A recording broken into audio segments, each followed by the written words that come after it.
کہ اپنی باہر نکلو، میں فوجی تربیت یافتہ ہوں، میں نے مرید کے میں یہ سارا کچھ دیکھا ہے، اپنی ناک نہ کٹاؤ، اپنے چک کا نام نہ خراب کرو، باہر نکلو، میرا ساتھ دو۔ اب ظاہری بات ہے کس نے نکلنا تھا، وہاں پر پولیس پہنچ چکی ہوئی تھی، انفیکٹ گاؤں والوں نے 15 پہ کالز بھی کی کہ بھائی یہاں پر یہ اس طرح کا معاملہ ہو گیا، تو پولیس نے اس کو سراؤنڈ کر لیا، اس ساری مسجد کو، اور اس کے ارد گرد چھتوں پہ بھی چڑھ گئے تھے۔ اس کی بھی آپ نے ویڈیو دیکھی ہوگی، یہ آپ اس کی سوشل میڈیا پہ ویڈیوز موجود ہیں اس آپریشن کی بھی۔ تو وہ چھتوں پر چڑھ گئے پولیس والے، اور پھر یہ وہاں سے فائرنگ کر رہے تھے مسجد کی جو سیڑھیوں پر، یہ باہر نکلے ہیں تو اوپر پولیس والا تھا، وہ پولیس والے نے فائرنگ کی ہے نیچے، اور پھر وہاں پر ان کی ہلاکت ہو گئی۔ تو یہ سلسلہ ان صاحب کا رہا ہے۔ اب یہ ایک بڑا کیوریس کیس بن گیا تھا، لیکن ابھی تک جو چیزیں سامنے آئی ہیں وہ یہ ہیں کہ ان کا فوج سے تعلق ضرور تھا، اور یہ ایک فوج کے ایک انٹیلیجنس ادارے کے لیے کام کر رہے تھے۔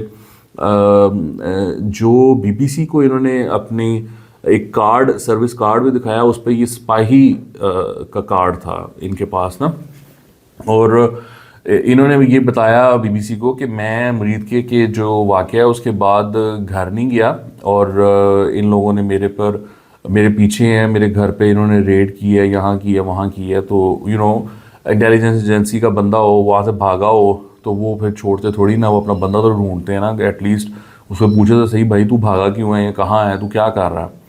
اور جو سیکیورٹی ذرائع نے بتایا وہ یہ ہے کہ وہ لوگ ان کے پیچھے تھے، یہ اپنے گاؤں نہیں آ رہے تھے، اور گاؤں میں ایک صاحب کے ساتھ ان کا رابطہ تھا، یہ ان کو فون کرتے تھے کیونکہ ان کے فون ٹریسنگ پر تھے، تو اس سے کچھ آئیڈیا ہو رہا تھا ان کو کہ یہ وہاں پر کہاں پر پائے جاتے ہیں۔ اور جو پولیس گئی تھی ان کے گاؤں میں، وہ یعنی اس کے ساتھ انٹیلیجنس آفیسرز بھی تھے، ٹھیک ہے نا، وہ مطلب وہ ڈھونڈ رہے تھے ان کو، لیکن ایک ہوتی ہے ایک گھر پہ آپ جاتے ہو گرفتاری کے لیے نا، وہ والا سین نہیں تھا، یہ وہاں پر جا کے ریکی کر رہے تھے، ڈھونڈ رہے تھے کہ یہ بندہ کہاں ہے، اسی گاؤں میں ہے، چھپا ہوا ہے، کہاں ہے، کسی کو پتہ ہے۔ تو یہ وہاں پر پہنچ گئے، انہوں نے وہاں پر ان پہ فائرنگ کر دی، کیونکہ وہ نا آف گارڈ ہو گئے، وہ ڈرائیور کو انہوں نے قتل کر دیا۔ تو یہ اس طرح کا معاملہ رہا ہے ان کا اس لحاظ سے۔ سو اب یہ جو چیز ہے نا جی، یہ کافی زیادہ پچھلے دنوں میں سعد رضوی صاحب کی پارٹی کے بارے میں ایک ویڈیو بھی آئی تھی، آپ کو ہم نے وہ بھی شیئر کی تھی، ویڈیو تو نہیں شیئر کی تھی بٹ آپ کو بتایا تھا اس کے بارے میں کہ وہ کچھ کلاشنکوف لے کے کھڑے ہوئے ہیں 4-5 لوگ، اور وہ کلیم کر رہے ہیں کہ جی ہم نے ایک تحریک لبیک پاکستان فورس بنا لی ہے اور ہم مسلح جدوجہد کریں گے۔ وہ ایک سیناریو تھا۔ دوسرا یہ والا کیس تھا جس میں کہ یہ اوپنلی تھریٹ کر رہے تھے اور لوگوں کو کہہ رہے تھے کہ اس کو نہیں میں چھوڑوں گا، اس کو نہیں میں چھوڑوں گا، ان کو نہیں چھوڑنا، یہ جو آئے اس کو مار دینا ہے، یہ وہ نا، اس طرح کی باتیں کر رہے تھے۔ سو یہ ایک بڑھتا ہوا رجحان ہے جس کو کہ اسٹیٹ اور جو لا انفورسمنٹ ایجنسیز ہیں، ادارے ہیں، وہ اس کو کاؤنٹر کرنے کی کوشش کر رہے ہیں، اور وہ کمپلیٹلی اس چیز پر اپنی توجہ رکھے ہوئے ہیں کہ کوئی بھی کسی بھی قسم کا ایلیمنٹ اس طرح کا اس پارٹی سے نہ اٹھ سکے جو کہ یہ کلیم کرے کہ ہم اس پارٹی سے تعلق رکھتے ہیں اور ہم کوئی آرمڈ اسٹرگل کریں گے۔ The state is actually trying to crush any such attempt کہ کوئی بندہ یہ کام نہ کر سکے۔ سو یہ بھی اسی چیز کا ایک حصہ ہے۔ اچھا ناظرین، اب اس کے علاوہ یہ معاملہ ہے کہ سہیل افریدی صاحب نے لفٹ نہیں کرائی ہے الیکشن کمیشن کو، اور انہوں نے الیکشن کمیشن کو جھنڈی کرا دی۔ الیکشن کمیشن نے ان کو ذاتی حیثیت میں بلایا تھا کہ وہ پیش ہوں اور آ کر بتائیں کہ انہوں نے جو ہری پور میں بیانات دیے، جو الیکشن کا عملہ تھا اس کے خلاف، وہ انہوں نے کیوں دیے، کیونکہ الیکشن کمیشن کا یہ خیال تھا کہ یہ بیانات دے کر انہوں نے اس عملے کی جان کو خطرے میں ڈالا ہے، لیکن وہ وہاں پر نہیں آئے ہیں۔ ادھر انہوں نے اپنا وکیل بھیجا، وکیل صاحب نے کہا کہ جی وہ مصروف ہے میٹنگ میں، تو میں ان کی استثنا کی درخواست لے کر آیا ہوں اس ہیئرنگ سے۔ تو اب یہ معاملہ ہے، وہ مطلب الیکشن کمیشن اب کیا کرے گی، ان کو یہ کر سکتی ہے کہ ان کے خلاف کنٹیمپٹ کا نوٹس جاری کر دے کہ جی یہ نہیں آئے تو ہم ان کو کنٹیمپٹ لگاتے ہیں، یا وہ بضد ہو جائیں کہ یہ آئے ہی آئے، یہ نہیں آئے گا تو معاملہ آگے نہیں بڑھے گا. بٹ لیٹس سی کہ اس میں وہ آگے سے کیا نکالتے ہیں. ناظرین ایک انفارچونیٹ واقعہ ہوا ہے, unfortunate for the pilot and his family. Tejas ایک انڈین جہاز ہے اور دبئی جو انٹرنیشنل ایئر ایکسپو ہو رہی ہے وہاں پر وہ تھا جہاز آیا ہوا. آپ کو پتہ ہے کہ ہم نے پہلے بھی آپ کے ساتھ شیئر کی تھی, وہ جہاز کے لیک کر گیا تھا, اس کے کوئی آئلز پتہ نہیں پانی اس کا گر رہا تھا اس جہاز میں سے, تو اس کے ایشوز تھے اس جہاز کے. آج انفارچونیٹلی وہ جہاز کریش کر گیا ہے اور it's a very unfortunate incident. اور جو پائلٹ ہے وہ ایجیکٹ بھی نہیں کر سکا بیکاز اس کی ہائٹ اتنی کم تھی کہ آئی تھنک اس نے کوشش کی ہوگی ایجیکٹ کرنے کی, بٹ وہ بیچارہ ایجیکٹ بھی نہیں کر سکا, اور آئی ایم شیور کہ لگتا ہے ایسا ہی ہے کہ اس میں ہلاکت ہو گئی ہے. تو یہ بڑا ایک انفارچونیٹ واقعہ ہوا ہے. اب مطلب unfortunate for the family of course and for the pilot, لیکن at the same time I think it is time for Indian Air Chief to resign. I mean, this guy is so useless. مطلب اتنا یہ بے شرم آدمی ہے. ایک تو یہ پاکستان سے جنگ ہارا اور اپنے کو 7-8 جہاز اس نے گروائے, اور نہ صرف جہاز گروائے, جہازوں کو جیم کروایا, اور جب پاکستان نے 10 مئی کو انڈیا پر اٹیک کیا تو اس کا کوئی جہاز نہیں اڑ سکا. یعنی اس کی یہ جرت نہیں ہوئی کہ یہ اپنے جہازوں کو ہینگر سے ہی باہر نکال لے. مطلب اتنی بدترین پرفارمنس کے بعد اور اتنی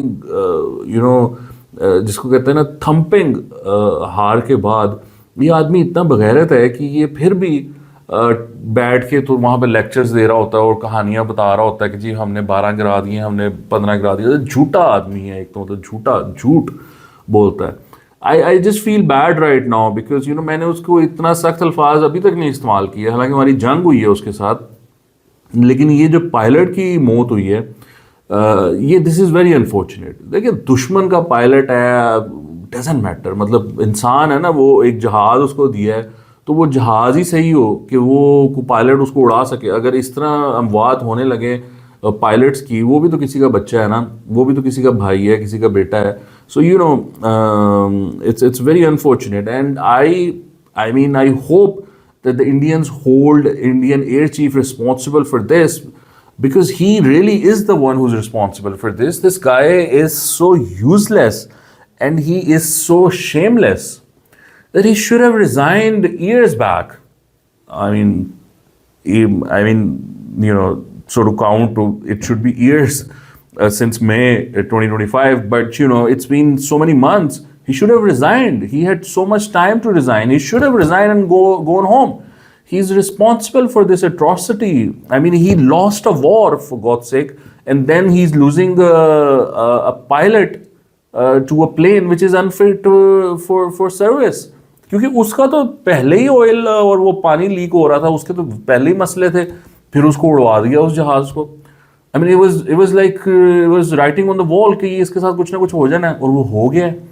اب آپ بتائیں کہ اس سے زیادہ کلیئر کیا چیز ہو سکتی ہے جس کی بنیاد پہ ان صاحب کو کہا جائے کہ بھائی تو استعفیٰ دے, تیری مہربانی, تیرے بس کی بات نہیں ہے, تو گھر جا.